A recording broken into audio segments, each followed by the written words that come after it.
President Biden's calls for unity during the State of the Union address, some Republicans did not hold back, heckling him throughout the speech. And many are wondering what this means for bipartisanship moving forward. So for more on this, let's bring in CBS News political analyst and Republican strategist Leslie Sanchez and Joel Payne, who is a CBS News political contributor and chief communications officer for Move On, a progressive public policy advocacy group. Great to see you guys again. I like your color choice because you're kind of coordinating with Shanelle and I in this weird way. We never planned it this way. But Leslie, I want to start with you, and we want to talk about these interruptions that we saw, coming from some Republicans during the speech. House Speaker Kevin McCarthy actually shushed some members of his own party. I want to play a little sound there. Some Republicans want Medicare and Social Security to sunset. I'm not saying it's a majority. Let me give you, anybody who doubts it, contact my office. I'll give you a copy. I'll give you a copy of the proposal. That means Congress doesn't vote. Well, I'm glad to see you. And I tell you, I enjoy conversion.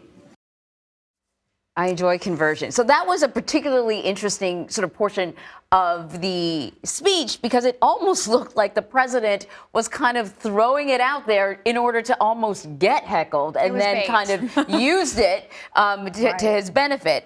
What does this say? How does this sort of characterize what the relationship will be like with the president and Congress moving forward, Leslie? We can't disagree. It's a polarized America. You know, I certainly believe that the president was goading Republicans on this issue. He was talking about a proposal by a single member in the Senate who proposed ending all federal laws, all federal funding. And I think that was such an extreme approach that all House leadership has rejected it. But to throw it out there in the context as if it's a consensus, as an agenda item that Republicans are moving on, is an exaggeration. And I think you saw that quick knee-jerk response from the chamber. But it just kind of speaks to the moment of the night. McCarthy certainly has his hands full. You have a lot of Republicans who have come into the Congress who want to do a lot of efforts to hold the administration accountable. And they vocalized that last night. Is that going to be a sign of the times? I think we will continue to see a cantankerous relationship between Republicans and Democrats, certainly leading to 24. But let's be clear, Leslie. I mean, the president did say some. When he was phrasing. It's not even some. It's one. It's a bit extreme. To your point, did someone like Marjorie Taylor Greene just take the bait, or was there some political motive on her end to sort of create this fiery moment? What's interesting about that, she's getting all the attention for standing up and heckling the president. I don't think anybody supports that type of tone. This is a moment when the country has some serious challenges and should be working under a bipartisan umbrella to come together. So I think Republican and Democrat don't want to see that extreme. But there were certain sentiments among the Republicans in the chamber who felt that this was, as I said before, an exaggeration to suggest that this is an agenda item Republicans are moving on in terms of cutting Social Security and Medicare. They have not talked about that. It's one single member who proposed it individually, and it's been rejected by leadership. So I feel that they were fair to vocalize their discontent, especially when there were a lot of parts, I would say, that Republicans and Democrats can come together and have an agreement on, and police reform being one of them. So it was a lost opportunity when I felt there were measures that looked a lot more favorable to bring people together. So then, Joel, does the president's desire for bipartisanship and working together, does it ring a little disingenuous when he throws out something like that about Medicaid and Social Security perhaps being on the chopping block when that's not necessarily the case? Well, bipartisanship doesn't mean disarmament, right? I mean, you can still defend yourself and you can still have a POV. For me, last night was, I'll say 3 words: contrast, contrast, contrast.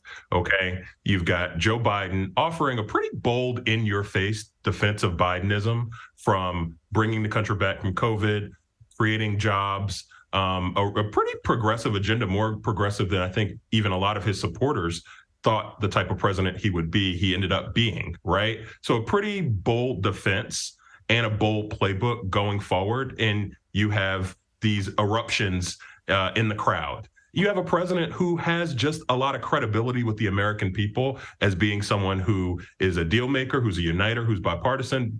Folks can disagree with that, but I think it's pretty clear the last two elections show the American people certainly buy into that. But I just think it's all about contrast. Joe Biden likes to say, don't judge me against the almighty, judge me against the alternatives. And I think last night was a study in how he set up that argument for right now, for looking back at the last 2 years and looking ahead to 2024. He set up a real predicate for why he should be reelected to another 4 years.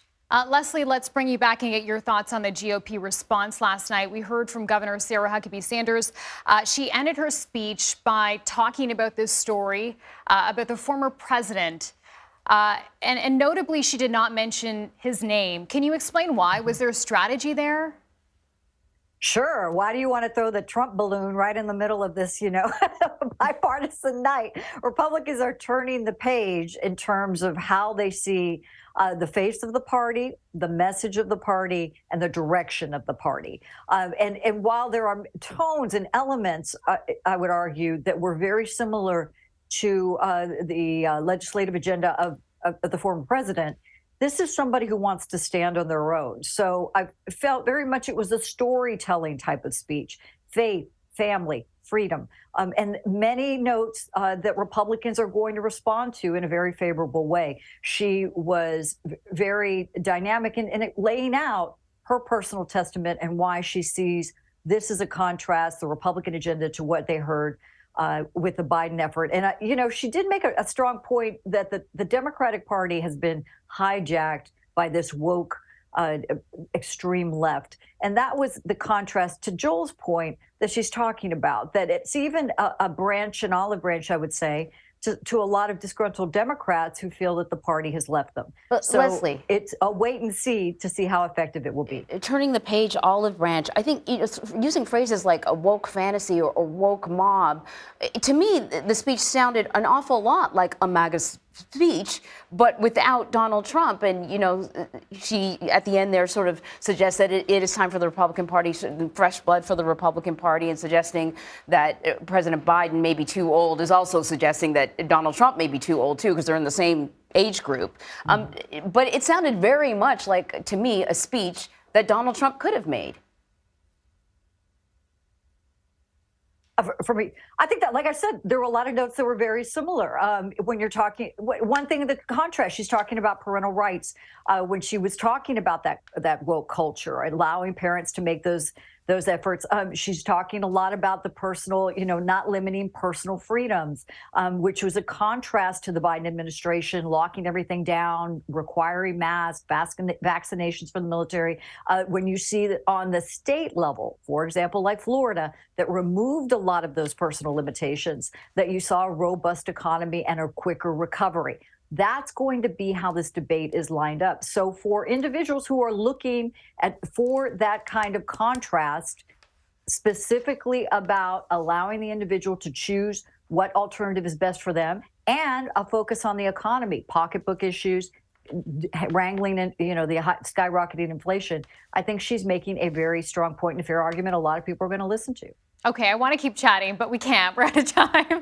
Leslie Sanchez and Joel Payne, thanks so much to both of you for your time. We appreciate this. Thank you.